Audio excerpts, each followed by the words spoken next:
Regresamos a esta hora en Hola Medallo. En mi familia, alguna vez mi mamá, nos contó, nos reunió y dijo que había ido al médico y que le habían dicho que tenía cáncer de seno. Eso fue para nosotros una cosa increíble porque nunca habíamos conocido a nadie cercano que tuviera este tipo de enfermedad.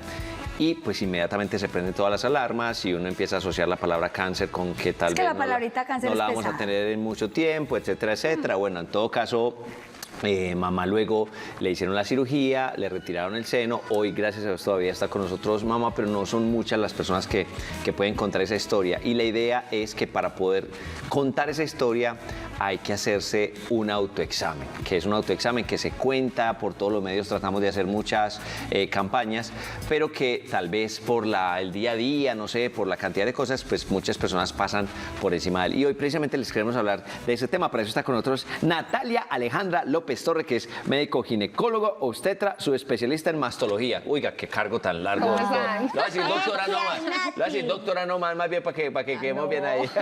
Doctora, bienvenida al programa. ¿Cómo están? Muy bien, muchas gracias por encontrarme por acá visitándolos. Es muy importante que toda la población conozca acerca del cáncer de mama. Bueno, ¿ha aumentado, ha disminuido? ¿Las campañas que se han hecho del autoexamen han funcionado? Desde su punto de vista como doctora, ¿cómo está ese tema? Pues mira, Alejo, el cáncer de mama es el más frecuente no solamente acá en Colombia, sino a nivel del mundo, y en el momento es la segunda causa de mortalidad por cáncer en la mujer. Sin embargo, es importante destacar que cada vez más hacemos diagnósticos más tempranos. Y si yo hago un diagnóstico temprano, esa paciente tiene probabilidad de curarse en más de un 90%. Entonces, a pesar de que obviamente ya diagnosticamos más personas con cáncer de mama, es precisamente porque se hacen más autoexamen, porque se hacen más tamizaje con mamografía o tienen antecedentes familiares y asisten al médico pues a consultar sus antecedentes y se les hace un diagnóstico y un seguimiento más estricto que pues una paciente que no tiene antecedentes. Pero el diagnóstico, últimamente se diagnostican más tumores pequeños, no es igual diagnosticar uno de 1 centímetro versus un 4 centímetros, y por supuesto pues esta enfermedad es curable desde que se diagnostique de forma temprana. Nati, ahora que hablas tanto del autoexamen, yo sí quisiera saber cada cuánto y después de determinados años o siempre las mujeres deben de hacerse el autoexamen. Esa es una. Y la otra que también creo, después de hacerme el autoexamen, ¿a qué le debo de parar bolas? ¿Sí me entiendes? O sea, ¿qué tengo que encontrar raro en mi autoexamen para yo decir, necesito ir a un médico? Esto no es normal. Sí. Listo, Primero, entonces, perfecto. ¿cada cuánto me tengo que hacer el autoexamen? Listo. Entonces, con respecto a la primera pregunta, todas las mujeres, tengamos o no antecedentes en la familia de cáncer de seno, nos debemos hacer el autoexamen desde los 20 años. Bueno. El autoexamen consiste en 3 pilares. El primero, que la paciente se vea en un espejo desnuda, en donde se va a aprender a conocer sus senos, a mirar su contorno, su tamaño, a cómo es el pezón, a cómo son las axilas o si tiene algún bulto o algún hundimiento. El segundo consiste en que mientras se bañan con los pulpejos de los dedos se van a palpar el seno de una forma superficial y de una forma profunda. Esa palpación no solamente debe ser del seno, sino hasta la clavícula y adicionalmente la axila. Y el tercer pilar consiste en que la paciente se acuesta en su cama, pone una mano detrás de la cabeza y con la mano contraria se examina el seno derecho, supongamos, y después cambia y el izquierdo. ¿Qué deben tener como signos de alarma? Si el pezón se invirtió hacia adentro, aunque hay muchas pacientes que los tienen invertido hacia adentro desde nacimiento, pues no sería un signo de alarma. El segundo, si usted se observa un hundimiento. El tercero, si se ve una masa. El 4, si usted ve que la piel se torna como en un aspecto de una naranja, que se vuelve más gruesa, como con unos poros. Okay. O si usted tiene salida de líquido por el pezón que sea espontánea. Ante esos hallazgos debe consultar inmediatamente a su su médico.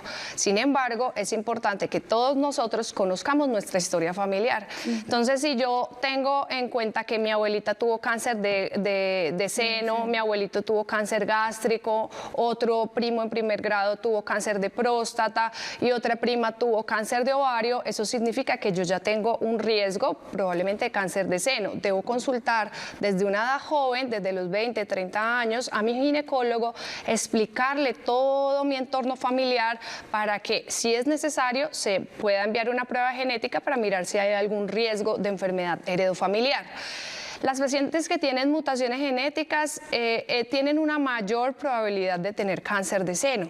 Es muy mutaciones significa que cuando uno nace hereda unos genes de los padres que algunos de ellos pueden tener una desestabilización en su secuencia normal genómica y le puede producir a uno riesgo de cáncer durante la vida. ¿Cómo nos damos cuenta de eso? Las mutaciones más frecuentes se llaman BRCA1 y BRCA2. Si yo tengo en mi familia antecedentes de cáncer de seno, de ovario, gástrico, de próstata o páncreas, debo consultarle eso a mi ginecólogo. Y él ya te va a guiar en el asesoramiento genético. Siempre le preguntan a uno, ¿no? ¿En su familia ha existido? Exactamente, siempre.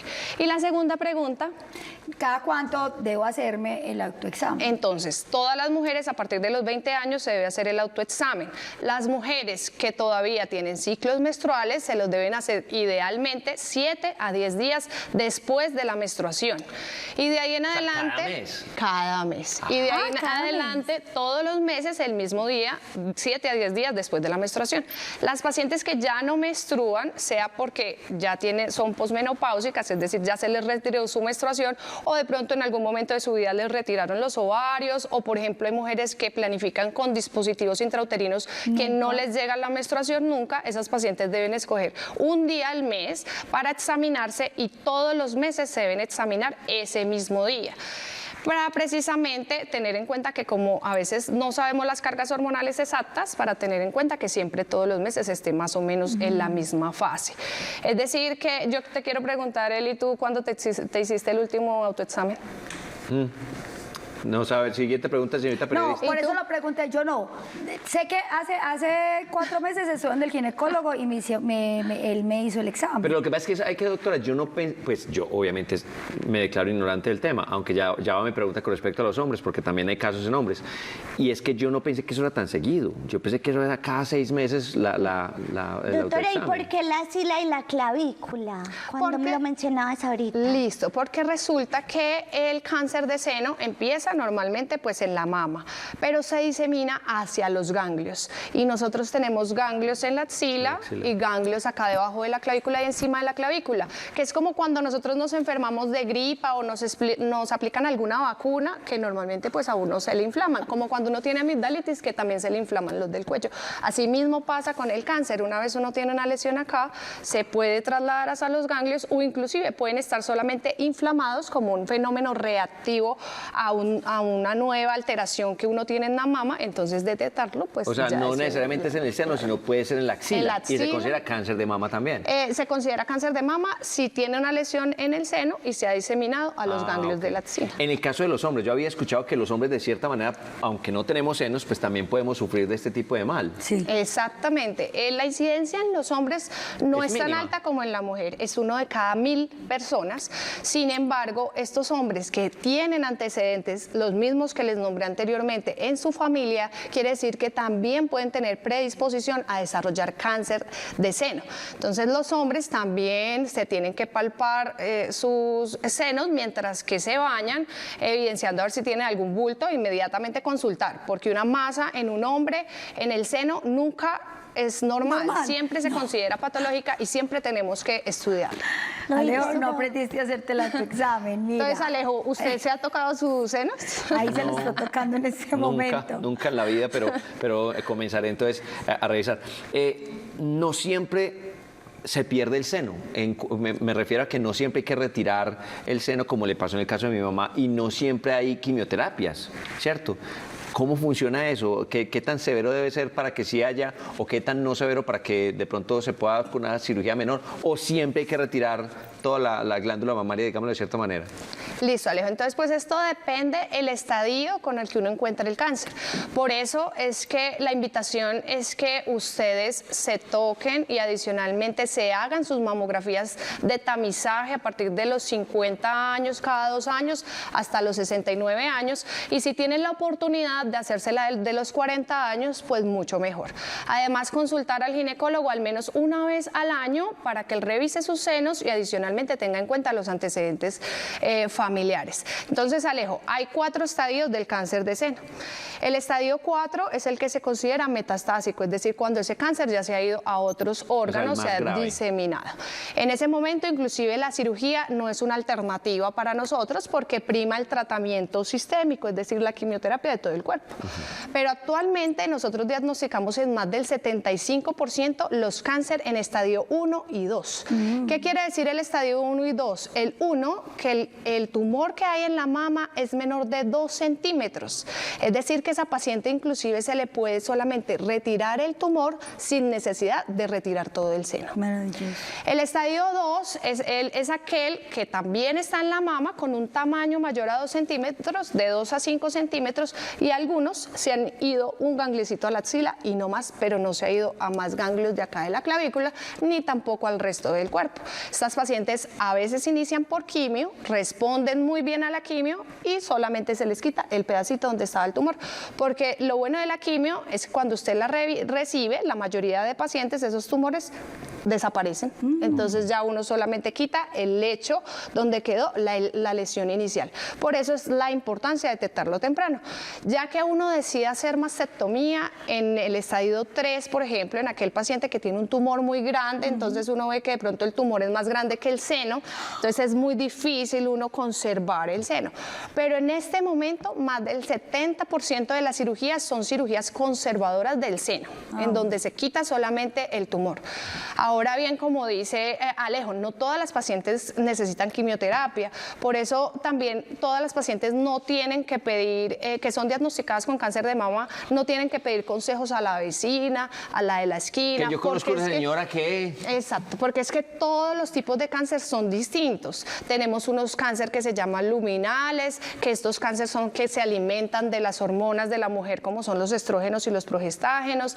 Tenemos otro tipo de cáncer que se llama ER2, que es un cáncer que hay una alteración en un regulador de crecimiento celular y por eso es que se llama así y en eso se beneficia más la quimioterapia. Y hay otros que se llaman triple negativo, que significa que no expresan ninguno de los receptores de hormona ni tampoco el ER2, que ellos son los que tienen mayor respuesta a la quimio. Por eso es que no se pueden comparar, no pueden decir, pero ¿por qué a ella sí le dieron quimio? ¿Por qué a ella le dieron tamoxifeno? ¿Por qué a ella le quitaron el seno? No. Y lo importante de hoy es decirles que la palabra cáncer, aunque nos asusta, nos genera un impacto no solamente a nosotros, sino también a nuestro entorno familiar. Esa palabra no quiere decir que usted se vaya a morir. Esa palabra es para que usted inicie un tratamiento de forma precoz, para que usted consulte a su médico y tenga una adecuada adherencia, y lo más esperanzador es que las pacientes se tienden a curar. Eso es súper importante, porque ahora que decías, existe este tipo de cáncer, existe no sé qué, yo estaba aquí, yo miraba lejos, yo decía, Dios mío, es aterrador, hay demasiadas cosas. Es aterrador, pero ¿cómo dar ese consejo tú como médico? Porque, si lo estás diciendo pues porque usted no lo tiene, pero como médico, sí, como médico has vivido esos procesos y esos testimonios de vida que te llevan a decir realmente que tener cáncer no es el fin y que el autocuidado es de verdad como una esperanza muy grande para que tu calidad de vida y tu vida se alargue más. Y hoy trajiste un libro que nos vas a contar, doctora. Sí, ¿de qué se trata ese libro tan bonito? Bueno, les cuento que yo estaba en un congreso de la Asociación de Mastología de Antioquia y me recomendaron este libro, que es de Lina Inestrosa, una paciente, esposa de un ginecólogo, que tuvo cáncer de seno. Me pareció sensacional y me gustaría que ustedes lo pudiesen adquirir y los pacientes que están pasando en este momento por cáncer de seno se lo lean. Es un momento de esperanza, es una paciente joven a la que le dio cáncer de seno, en este momento es una paciente que ya está curada, y ustedes vean cómo uno se enfrenta, pero cómo desde la esperanza, la fe y la adherencia uno logra estas patologías y salir adelante, y solamente será una historia para contar. Yo creo que hay algo muy bonito y es ese mensaje de esperanza, ¿no? Porque siempre vemos el cáncer como una cosa absolutamente terminal, cuántas personas se han salvado, se han muerto muchas seguramente, pero muchas personas también se han salvado y hay que hacerse este autocuidado. Entonces, para resumir, para que quede claro, desde los 20 en adelante, prácticamente cada mes con el ciclo de su menstruación deben tocarse 7 días para después que de analicen, ve, por aquí tengo una cosita rara e inmediatamente consultar. Hay una serie de mitos que dicen que hay ciertas alimentaciones, ciertas cosas que pueden generar o motivar más a que se desarrolle el cáncer. ¿Es eso cierto? Depende también de lo que comamos, lo que nos alimentemos, que hay gente que dice, no, que no coma tal pescado, que no coma mucho enlatado, que una cantidad de cosas. ¿Eso es cierto o eso es más, digamos, tendencias de TikTok? Leyenda urbana. Sí, Alejo, pues para todas las enfermedades es muy importante la alimentación, ¿no? El no estar en sobrepeso ni obesidad, pues es lo mejor que podemos estarnos todos nosotros, precisamente porque la obesidad es un factor de riesgo para todas las enfermedades, incluyendo el cáncer. Pero el comer carne roja o el comer enlatados o no, definitivamente eso no tiene un estudio en donde se asocie directamente con cáncer de seno, además que uno se come una porción, uno no se come de pronto una vaca completa. Sí. Otro mito que he escuchado y muy frecuente, inclusive en la consulta, nuestras pacientes nos hacen la pregunta es, doctora, pero es que hacerme muchas mamografías me produce cáncer de seno. Ellas creen que por la compresión o por la radiación esto aumenta el riesgo y no es cierto. La radiación es muy baja y el beneficio es más alto que el riesgo. El otro mito que tienen es que si a mí no me duele el seno no tengo cáncer porque el cáncer duele. No, tampoco. El cáncer inclusive no duele. Cuando duele se asocia más a otras patologías de la mama como son patologías inflamatorias o fibroadenomas u otras cosas. Pero el cáncer como tal no duele. Entonces usted se debe examinar el seno. Tampoco es que el autoexamen de mama vaya a reemplazar las imágenes diagnósticas de tamizaje que nos tengamos que hacer, porque el autoexamen realmente es para conocernos, para que nosotros ante cualquier hallazgo, a cualquier señal, consultemos al médico. Pero la estrategia de detección de cáncer de mama en pacientes mayores de 40 años idealmente es la mamografía. Eso te iba a decir, la mamografía, por ejemplo, las mujeres que tienen prótesis mamarias, ¿se deben hacer la mamografía? Porque existe una comamaria. Sí. ¿La comamaria me alojaría el mismo resultado de una mamografía o son dos cosas completamente distintas? Son dos cosas totalmente distintas. La mamografía recomendada después de los 35 años o 40 años se puede hacer en pacientes que tengan prótesis mamarias. No hay contraindicación, ni se va a espichar, ni se va a explotar la prótesis, ni nada de eso, que es lo que muchas veces las pacientes piensan. En cuanto a la ecografía mamaria, se utiliza en pacientes más jóvenes. ¿Y esto por qué? Porque resulta que el seno de las pacientes más jóvenes es un poco más denso, mientras que después de los 40 años el seno es un poco más graso. Entonces suelen verse mejor las imágenes en los senos grasos. Además, la ecografía detecta si las lesiones son sólidas o si tiene contenido de agua, a comparación de la mamografía, que puede detectar otras cosas como son microcalcificaciones, que son como normalmente la mayoría de veces se detectan los cánceres tempranos. Doctora, muchas gracias, de verdad, muchas gracias por sacar el tiempo y contarnos estas cosas que no nos vamos a cansar de repetirlas, de hablarlas, de decirlas, porque seguramente muchas de ustedes quedaron ahí con el tema de ver, sí, voy a empezar a revisarme porque no sabía, al igual que nosotros, que hay que hacerlo cada mes. Y que entre más temprano usted vea una anomalía y más rápido vaya a un médico, más posibilidades tiene entonces de sobrevivir a todo esto. Doctora, muchas gracias. ¿Cómo la encontramos en redes? ¿Cómo la seguimos? Sí, entonces me aparece como @Natalia López, _, tu mastóloga. Con gusto, todo lo que ustedes tengan de preguntas y todo lo de prevención se encuentra en mi perfil. Muchas gracias, doctora, y también por ese Gracias mensaje de esperanza que es tan necesario. Es muy importante y muy necesario. Nosotros vamos, mañana estaremos de vuelta a 5:59 de la mañana en esto que se llama... ¡Hola, Gallo! Nos vemos mañana. Chao, cuídense mucho.